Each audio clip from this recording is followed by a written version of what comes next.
Olá a todos, um abraço aos amigos da Sociedade Espírita Jesus, é uma alegria, é um prazer estar mais uma vez com os amigos, falando, conversando sobre doutrina espírita, e é com muito carinho que viemos aqui, a convite do Departamento Doutrinário, da área de comunicação, da Sociedade Espírita Jesus, e como é de praxe, gostaríamos de convidar os irmãos para iniciarmos nossa singela atividade com uma prece.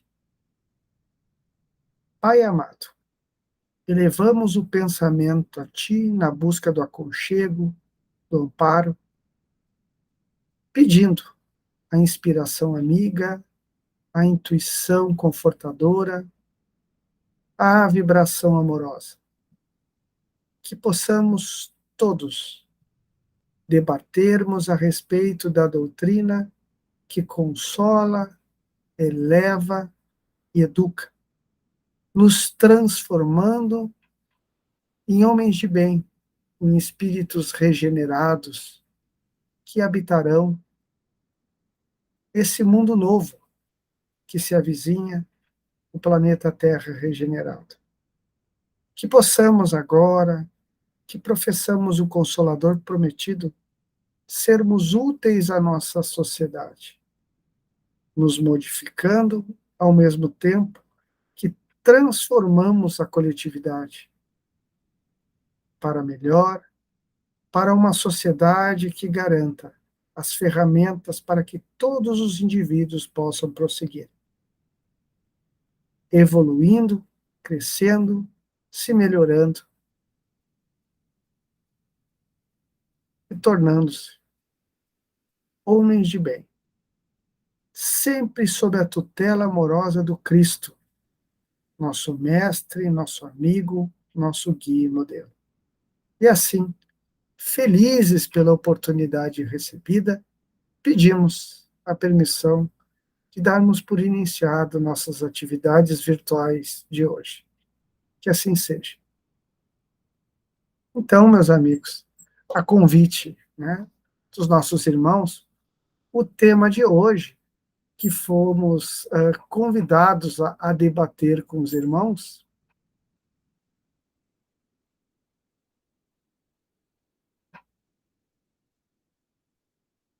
é sobre liberdade de consciência. Tema esse muito atual, muito importante, né? Principalmente nesses dias de hoje, né, em que estamos discutindo, debatendo a importância de termos a liberdade, de termos o direito, de termos a oportunidade de manifestarmos as nossas concepções filosóficas, políticas e religiosas pelas mais variadas circunstâncias. Né? Quando falamos na internet, né, no ambiente virtual, nós a nossa fala, a nossa conversa, a nossa imagem se perpetua, se prolonga no tempo. Né? Mas estamos falando hoje, né, numa quinta-feira do dia 15 de dezembro de 2022. Estamos em plena Copa do Mundo de futebol. Né? Mais precisamente aguardando a final deste torneio, que será entre França e Argentina. Esse evento de impacto, de repercussão mundial, fez com que os olhares do mundo caíssem sobre um pequeno país do Oriente Médio, de cultura árabe e de religião islâmica, e trazendo à tona várias questões, vários questionamentos que envolvem aquela região. Muitas delas, né, envolvendo liberdade de consciência, porque muitos estados daquela região são praticamente teocracias, onde naquele limite territorial, naquela região, você é obrigado por lei a seguir determinados comportamentos, costumes, por imposição religiosa, independente de você professar ou não. Chama muita atenção nos dias de hoje uma situação que aconteceu no Irã, onde uma mulher acabou sendo assassinada porque ela foi presa, torturada no Irã, como já dissemos, porque ela não estava usando véu, obrigação, né, religiosa dentro de algumas correntes do Islã, e nesse estado onde existe uma religião oficial, né, existe uma promiscuidade entre o governo e religião, né, são próximas, acontece uma imposição de você ter que seguir essa ou aquela crença.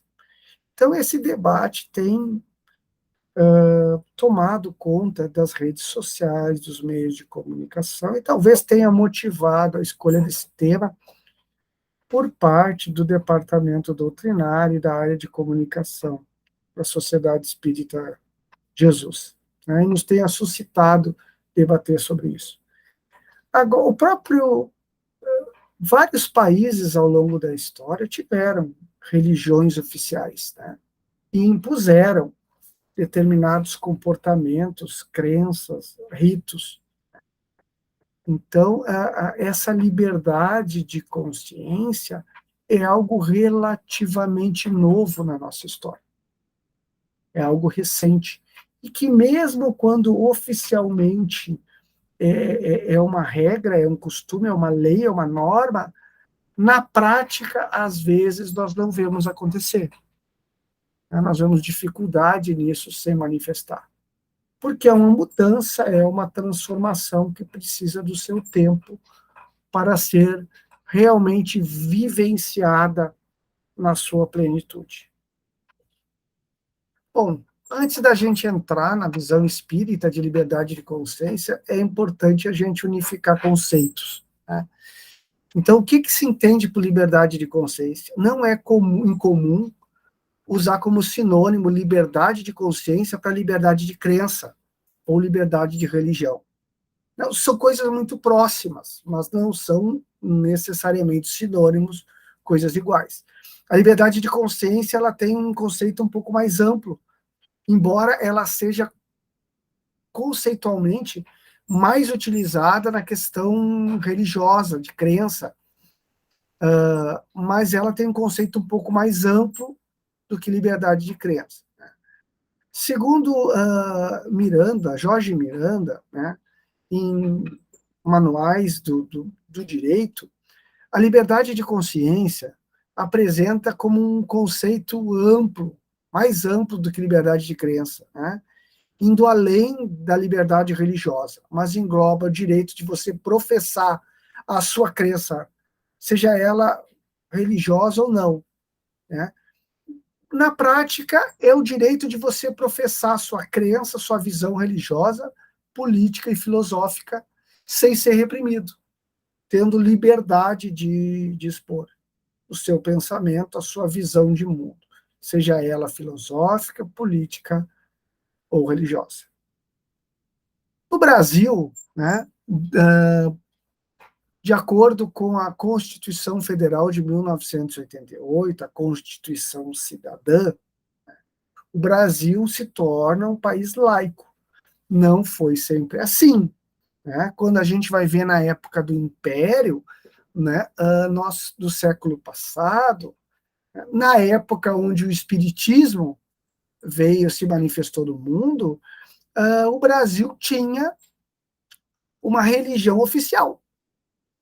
não só tinha uma religião oficial, como também o imperador era o chefe, era o comandante maior, era o dirigente supremo dessa religião em nosso país, que era a Igreja Católica. Então, tu tinha uma instrumentação legal para reprimir qualquer outra religião que não fosse a oficial. Embora Dom Pedro II, no caso, fosse extremamente democrático e tolerante, existia um aparelhamento que possibilitava que essa tolerância legalmente não acontecesse. E nós vamos ver uma repressão religiosa, e já falando a nós espíritas, né, principalmente na era Vargas, né, em meados do século passado, onde sociedades espíritas, centros espíritas foram fechados por ordem do governo, onde as práticas espíritas foram, de certa forma, perseguidas. Né? Tudo isso porque existia uma visão do que era, uma visão de Estado do que era uma prática religiosa válida, uma manifestação religiosa oficial. Isso vai modificar na história recente e vai ser regulamentado melhor na Constituição Federal de 1988. Mais precisamente no seu artigo 5º, né, onde no seu enunciado nós vemos que todos são iguais perante a lei, sem distinção de qualquer natureza, garantindo aos brasileiros e aos estrangeiros residentes no país a inviolabilidade do direito à vida, à liberdade, à igualdade, à segurança e à propriedade, nos termos seguintes. Aí vamos ter uma série de incisos, e mais especificamente no 6º, nós vamos ver especificamente com relação à liberdade de consciência. No inciso 6º temos: é inviolável a liberdade de consciência e de crença, sendo assegurado o livre exercício dos cultos religiosos e garantido na forma da lei a proteção aos locais de culto e suas liturgias. Então, a Constituição brasileira, o direito brasileiro, né, o arcabouço legal do nosso país nos dá a liberdade de consciência e de crença. Então, nós temos a liberdade de manifestar publicamente e nos nossos espaços destinados a isso, a nossa fé, a nossa crença, né, de forma protegida pela lei. Mas isso em 1988.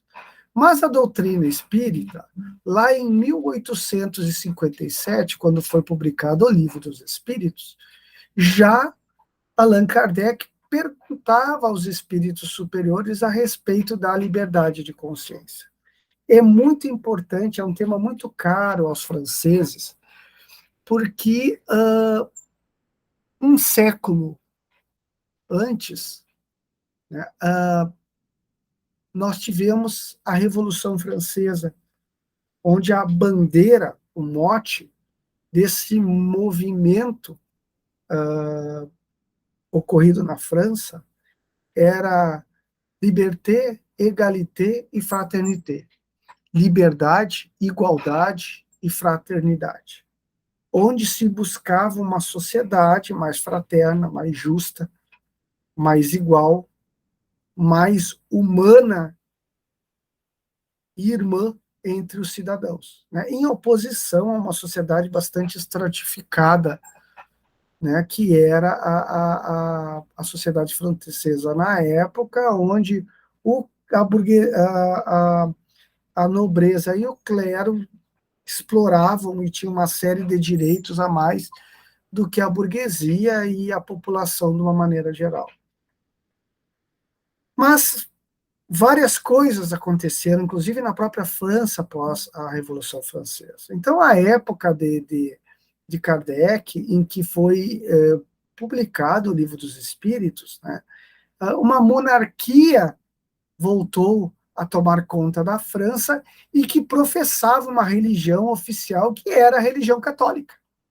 E existia uma repressão, e a própria doutrina espírita sofreu isso do seu começo, né? Uma repressão mais forte, mais velada, mais intensa, menos intensa, tanto na França como em outros países.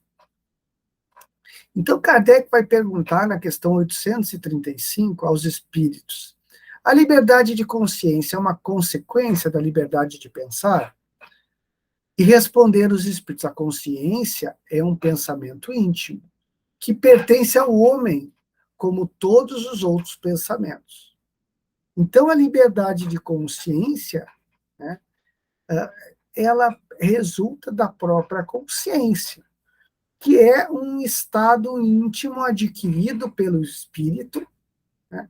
Ele é individual, é uma atribuição que o espírito tem quando ele adquire, ao longo da sua jornada evolutiva, a capacidade de pensar de forma contínua. Então, com isso, ele adquire a sua consciência, a forma como ele interpreta, ele decodifica, ele percebe a sociedade que o rodeia, o mundo que o cerca. Na questão 836, Kardec pergunta: o homem tem o direito de opor entraves à liberdade de consciência? Então, lembramos que liberdade de consciência é o direito de cada indivíduo manifestar, cultuar os seus pensamentos e as suas crenças religiosas, filosóficas e políticas. Então, o homem tem o direito de opor entraves à liberdade de consciência, questão 836. Não mais do que a liberdade de pensar, porque somente a Deus pertence o direito de julgar a consciência. Se o homem regula pelas suas leis as relações de homem para homem, Deus, por suas leis naturais, regula as relações do homem com Deus. Então, mais especificamente, aí a gente vê, ó, a questão da liberdade de consciência está tendo uma ênfase maior no contexto de liberdade de crença, liberdade de religião. Então, o que os espíritos responderam? Que a liberdade de crença, né, é tão no direito do homem como a própria liberdade de pensar, que somente Deus tem a capacidade de julgar o nosso íntimo, o nosso pensamento, que pode acessar aquilo que nós pensamos. Então, se o homem regula por leis, regras e costumes a relação entre os homens na sociedade, é Deus que vai regular pelas suas leis, leis divinas e naturais, como nós nos relacionamos com a divindade, com o Criador. Então, isso não pertence ao homem. O homem, no fundo, não tem capacidade, poder, ferramentas para tentar normalizar essa relação entre homem e Deus. Aí na questão 837, Kardec pergunta: tá, mas qual é o resultado dos entraves à liberdade de consciência? Tá, se o homem entrava a liberdade de consciência, se o homem impede essa liberdade de crença, o que acontece? Aí os espíritos responderam: constranger os homens a agir de maneira diversa seu modo de pensar é o que os tornará hipócritas. A liberdade de consciência é uma das características da verdadeira civilização e do progresso. Então, essa questão nos dá um leque para várias reflexões. Primeiro, os espíritos nos dizem assim, ó, constranger a liberdade de consciência, suprimir a liberdade de crença, é um equívoco, primeiro, porque ela não funciona, ela não acontece, ela é impossível na prática. Porque só o que se consegue, tu não consegue mexer, violentar, obrigar o pensamento íntimo dos homens.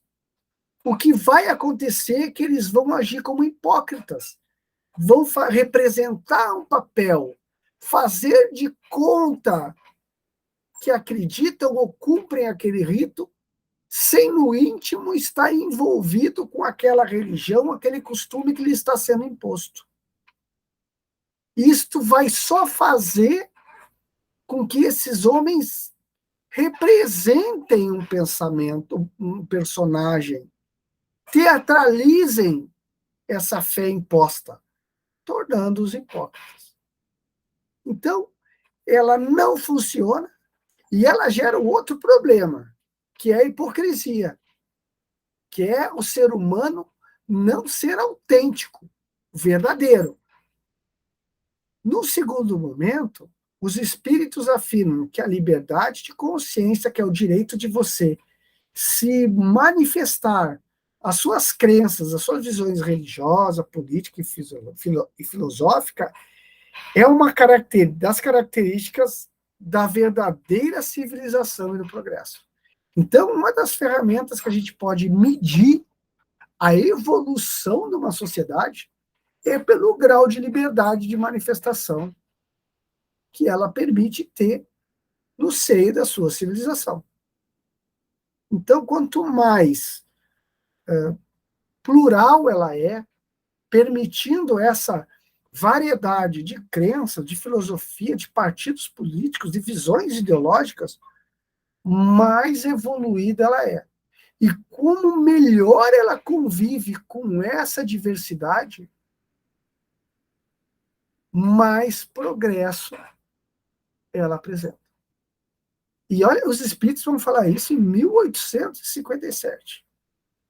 Para a gente ver como a doutrina espírita tem um pensamento de vanguarda, um pensamento moderno, para aquela época e também nos dias atuais. Mais à frente, Kardec continua em O Livro dos Espíritos, na questão 838. Toda crença é respeitável, ainda mesmo quando notoriamente falsa. Olha só. Então aí nós não estamos falando se a crença deve ser impedida ou não de se manifestar. Se ela pode ou não ser praticada. A pergunta é se toda crença é respeitável, mesmo quando notoriamente falsa. Aí os espíritos responderam: toda crença é respeitável quando é sincera e conduz à prática do bem. As crenças reprováveis são as que conduzem ao mal. Então, os espíritos não caem nessa questão de verdadeiro ou falso, porque aí ela depende do julgamento do observador. Que para mim pode ser falso, para outra pessoa pode ser verdadeira. Então, os espíritos não entram nessa polêmica. Olha a perspicácia e a maturidade dos espíritos superiores.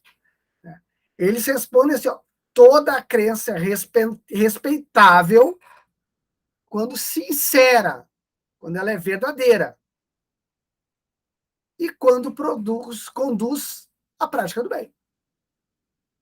Então, quando ela é voltada para a prática do bem e produz o bem, pessoas de bem, transforma os seres humanos em melhor, ela é uma religião respeitável.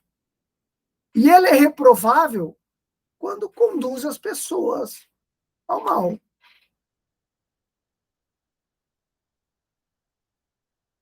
Mas veja, respeitável, não proibida. Estamos falando de respeitável e reprovável, não de proibida. Mas aí na questão 839, Kardec pergunta: somos repreensíveis, ou seja, alvos de repreensão, por alvos de ser chamados a atenção? Somos repreensíveis por escandalizar em sua crença aquele que não pensa como nós? Quer dizer, é repreensível que a gente escandalize, né, que a gente faça um escândalo, né, uma uma ação de forma negativa por alguém ou por uma crença que não pensa, que não comunga dos ideais da nossa, ou por alguém, chamar a atenção de alguém porque não professa a nossa própria religião, a nossa própria visão religiosa ou espiritual, aí os espíritos responderam: isso é faltar com a caridade e atentar contra a liberdade do pensamento. Então, na questão 839, ela nos alerta de que temos que saber conviver com a diversidade religiosa, com a diversidade de pensamento e com essa pluralidade de visões espirituais. Atentar contra isso, primeiro, é uma falta de caridade. E depois é atentar contra o direito da liberdade de pensamento, que no caso do nosso país é legal, está na nossa Constituição, e que os espíritos superiores, que a codificação espírita nos diz que é um dever. E é uma característica do progresso.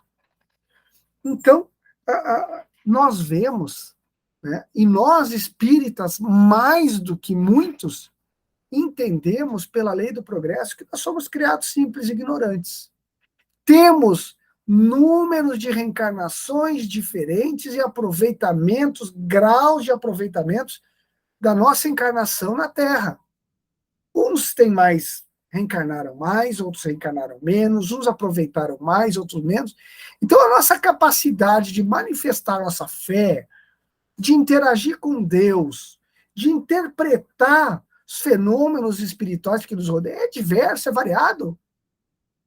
Então, é impossível, hoje, a humanidade inteira abraçar de imediato os princípios espíritas, ou qualquer outros princípios que consideremos elevados espiritualmente. Então, cabe ao espírita a tolerância e ao entendimento de que cada irmão nosso encarnado vive o seu momento e tem a sua capacidade de filtrar, de absorver e de manifestar e vivenciar os conhecimentos espirituais que são direcionados, que são oferecidos, que são ofertados a ele, dando liberdade para que ele busque e vivencie dentro da sua capacidade do momento, convivendo com fraternidade, amor e tolerância, com essa diversidade de percepção e prática religiosa. Inclusive, próximo a nós, a nossa própria família. Na nossa própria família. Porque as questões já nos disseram que tentar coagir alguém a ser espírita, né, um familiar, um amigo, não só é infrutífero, se ele não está pronto, como é inviável, porque geraria a hipocrisia e seria uma falta de caridade, porque nós estaríamos restringindo a liberdade do outro. Nos resta dar o exemplo, ofertar o ensinamento e aguardar a ação benfazeja do tempo. A sucessão de eventos, as reencarnações futuras, que a todos nos aproximarão no momento futuro. Mas para o progresso nosso e dos nossos irmãos que convivem conosco em humanidade, é fundamental a liberdade de consciência, para que possamos evoluir a bom ter. Questão 840. Será atentar contra a liberdade de consciência ou pôr entraves às crenças que podem perturbar a sociedade? Olha só, olha essa questão. Será atentar contra a liberdade de consciência, ou pôr entraves às crenças que podem perturbar a sociedade? Podem reprimir-se os atos, mas a crença íntima é inacessível. Reprimir os atos externos de uma crença, quando esses atos acarretam grande prejuízo aos outros. Não é atentar contra a liberdade de consciência, porque essa repressão deixa a crença sua inteira liberdade. Então é uma questão assim, quando você opõe ações legais contra determinados atos religiosos, por exemplo, né, antigamente no passado faziam-se sacrifícios humanos aos deuses. Hoje isso é inadmissível. O direito à vida é maior, supera o direito de liberdade de consciência e de crença. Então você não pode assassinar uma pessoa porque isso é da sua fé. Então você não está coibindo a fé da pessoa, você está coibindo uma ação que é criminosa, que impede alguém de encarnar, de manter-se encarnado, portanto, de progredir, unindo-se ao corpo físico, que lhe é ferramenta de progresso. Debates de vários aspectos se tem, quando algumas concepções religiosas impedem algumas pessoas a ter acesso a avanços da medicina, questões como religiões de matriz africana que fazem sacrifícios de animais dentro dos seus rituais, doutrinas religiosas que defendem a poligamia. Então, essas questões periféricas e que promovem ações que estão fora da lei ou do determinado contexto cultural, não são ações contra a liberdade de consciência, mas contra atos que são vistos como crimes contra um mal, contra uma ação que é perniciosa para a coletividade. Até porque na consciência você não consegue agir, você consegue na manifestação de uma ação que é pérfida, que é daninha, que é nociva à sociedade.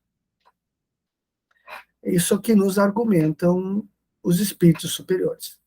Finalmente, a questão 841 e 842, que dão uma ênfase maior ao nosso tema, né? Na questão 841, devemos, por respeito à liberdade de consciência, deixar que se propaguem as doutrinas perniciosas, ou podemos, sem atentar contra essa liberdade, procurar conduzir para o caminho da verdade os que se desviaram para falsos princípios? Certamente se pode, e mesmo se deve, mas ensinai a exemplo de Jesus pela doçura e pela persuasão, e não pela força. O que seria pior que a crença daquele a quem desejasse se convencer. O que quer dizer com isso? A gente deve tentar devotar uma ação educativa contra aqueles que professam opções religiosas que são daninhas, que são maléficas, que são nocivas. A gente pode e deve procurar esclarecer nossos companheiros de jornada. Mas os espíritos atestam que o exemplo de Jesus deve estar claro. Tu orientar pela doçura e pela persuasão, nunca pela coação, pela imposição. Né? Essas ações mais agressivas, às vezes podem até converter mas afastam e espantam 20, 30, 50. Jesus ensinava pelo exemplo e pela doçura, tendo uma pedagogia amorosa, nunca pela coação. E seguem os espíritos. Se há alguma coisa que possa ser imposta, é o bem e a fraternidade. Mas não acreditamos que o meio de fazê-lo seja a violência. A convicção não se impõe. Então não se impõe doutrina espírita goela abaixo. Se oferece, se oferta, quando entendemos que é o momento oportuno. Não se coage ninguém a ser espírita. Porque para abraçarmos A doutrina e seus princípios demandam de nós maturidade, vivência, bagagem espiritual adquirida no tempo, nas reencarnações passadas, em aprendizados no plano espiritual, de forma que nos dá o terreno fértil para que a semente do Consolador possa aflorar em nossos corações e germinar em nossa mente. 842, finalmente, como todas as doutrinas têm a pretensão de ser a única expressão da verdade, por que sinais podemos reconhecer a que tem o direito de se apresentar como tal? Então, os espíritos não entraram nessa questão assim, qual é a doutrina verdadeira? Qual é a doutrina que deve ser hegemônica? Os espíritos colocaram assim, a melhor, a mais útil, essa será a que produza mais homens de bem e menos hipócritas. Quer dizer, que pratique a lei do amor e da caridade na sua maior pureza e na sua aplicação mais ampla. Então, a melhor doutrina não é essa ou aquela simplesmente porque tem o maior número de participantes, é a mais antiga, ou é a que possui maior poder. Ela é avaliada como melhor, né? O objeto dela, o resultado dela é a produção do maior número de homens de bem, de pessoas que pratiquem e vivenciem o bem e combata, que apresente o menor número possível de hipócritas, de atores sociais que representam tão somente um papel de bem, de caridoso, de correto, de justo, mas que por dentro continuam cheios de maldade, orgulho e vaidade. Esse não interessa a uma religião verdadeira, mas sim pessoas que realmente vivenciam lei de amor, lei de caridade, na sua vivência mais pura e sincera. E seguem os espíritos. Por esse sinal, reconheceis que uma doutrina é boa, pois toda doutrina que tiver por consequência semear a desunião e estabelecer divisões entre os filhos de Deus só pode ser perniciosa. Então, esse cuidado temos que ter. Então, vamos conviver com várias escolas espirituais, várias correntes religiosas, ainda por um longo tempo. Mas essas escolas serão sempre boas aos olhos de Deus quando ela produzir homens de bem. Pessoas que pratiquem o amor e a caridade. Então, se essa escola, essa religião que é diferente da minha, mas ela produz homens de bem, ela é funcional. Ela é útil à coletividade. Agora, o cuidado nós temos que ter quando ela semeia desunião, preconceito, divisões. Aí ela é daninha à coletividade. Ela é falsa. Uma religião que é intolerante, ela não é compatível com os princípios divinos e com os cristãos. Então, essa questão é muito importante nos dias de hoje, onde nós vemos a rodo, a mão cheia, intolerâncias políticas, intolerâncias filosóficas, intolerâncias religiosas, perseguições de todo tipo. O homem do mundo regenerado, as sociedades evoluídas, devem ter por princípio a tolerância com a diversidade. A tolerância não quer dizer permissividade de coisas que sejam daninhas. Não é correto que, a pertenço da liberdade de consciência, de crença, se cometam crimes. Mas nós temos que ter a capacidade de aceitar e conviver com o diverso, com o que é diferente, com um olhar que não é exatamente igual ao meu, com escolas espirituais que têm costumes, crenças, práticas, culturas diferentes da minha. E esse treinamento começa na própria vivência familiar, nas coletividades maiores, e vai crescendo à medida que evoluímos e nos tornamos cidadãos do universo. Porque uma reflexão interessante que guardamos para encerrar é que um dos princípios da doutrina espírita é a pluralidade dos mundos habitados.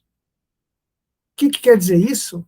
A existência de vida inteligente em outros mundos, em outras esferas, em outros sistemas, em outras nebulosas, em outras galáxias.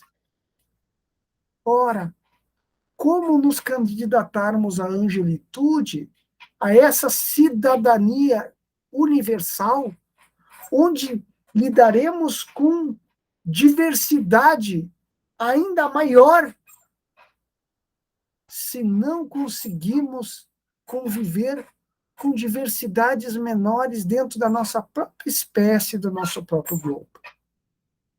Então, a evolução nos desafia a tolerarmos como princípio inalienável, a aceitarmos como verdade a absoluta liberdade de consciência do outro. Porque seremos desafiados a conviver cada vez mais com diversidades maiores, até chegarmos na condição de espíritos puros, onde a evolução a níveis extremos nos aproxima e nos homogeneiza de uma maneira maior.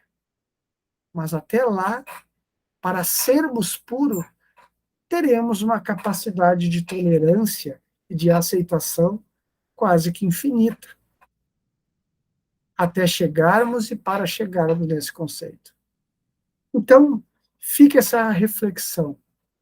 Sermos espíritas é entendermos que cada irmão tem a sua bagagem reencarnatória, o seu somatório de aprendizados e ignorâncias, de vícios e virtudes, de saberes e de carências.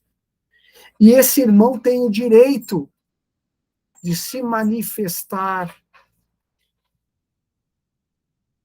política, social, filosófica e religiosamente dentro da sua capacidade de compreensão, aceitação e entendimento. A doutrina que explica a origem dessa diversidade deve nos ser alimento, energia, para entendendo a diversidade, aceitando a pluralidade que nos cerca e que nos rodeia. Abençoada doutrina que nos educa e, ao mesmo tempo, nos permite, nos instrumentaliza para sermos mais tolerantes e fraternos com nossos irmãos. O tema era esse. Esperamos que os irmãos possam refletir a respeito desse assunto e desse tema no Livro dos Espíritos, questões, vou passar aqui, 835 a 842. Muita paz a todos e que Jesus nos abençoe e nos ampare hoje e sempre. Gostaríamos de encerrar a nossa singela conversa de hoje com uma prece. Utilizamos, o Livro dos Espíritos, a Constituição Federal Brasileira e obras complementares específicas da área do direito que foram citadas no decorrer da nossa fala, como o Manual de Direito de Jorge Miranda. Então, elevemos o pensamento a Deus, a Jesus, agradecendo. Agradecendo a oportunidade de podermos acessar essa doutrina maravilhosa que nos educa e eleva.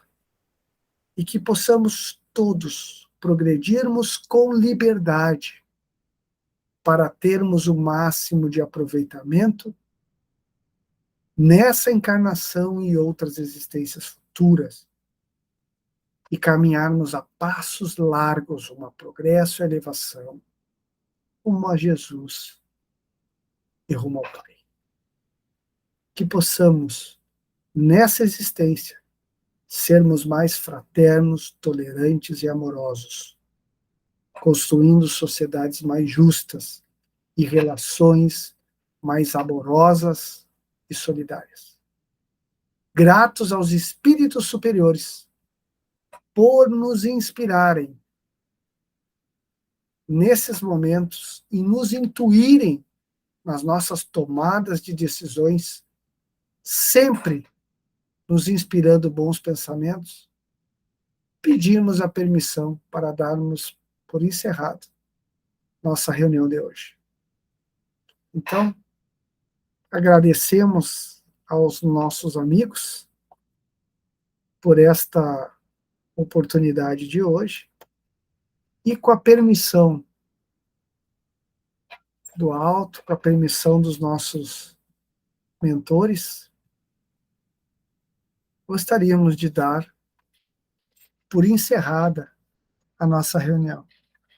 É um abraço, é um prazer, um abraço a todos, um prazer estar uma vez mais com os amigos, e que fiquemos todos em paz, sob a égide do Mestre Jesus, sob a proteção maior do nosso Deus, do nosso Criador. Um abraço fraterno a todos os amigos. Muita paz a todos.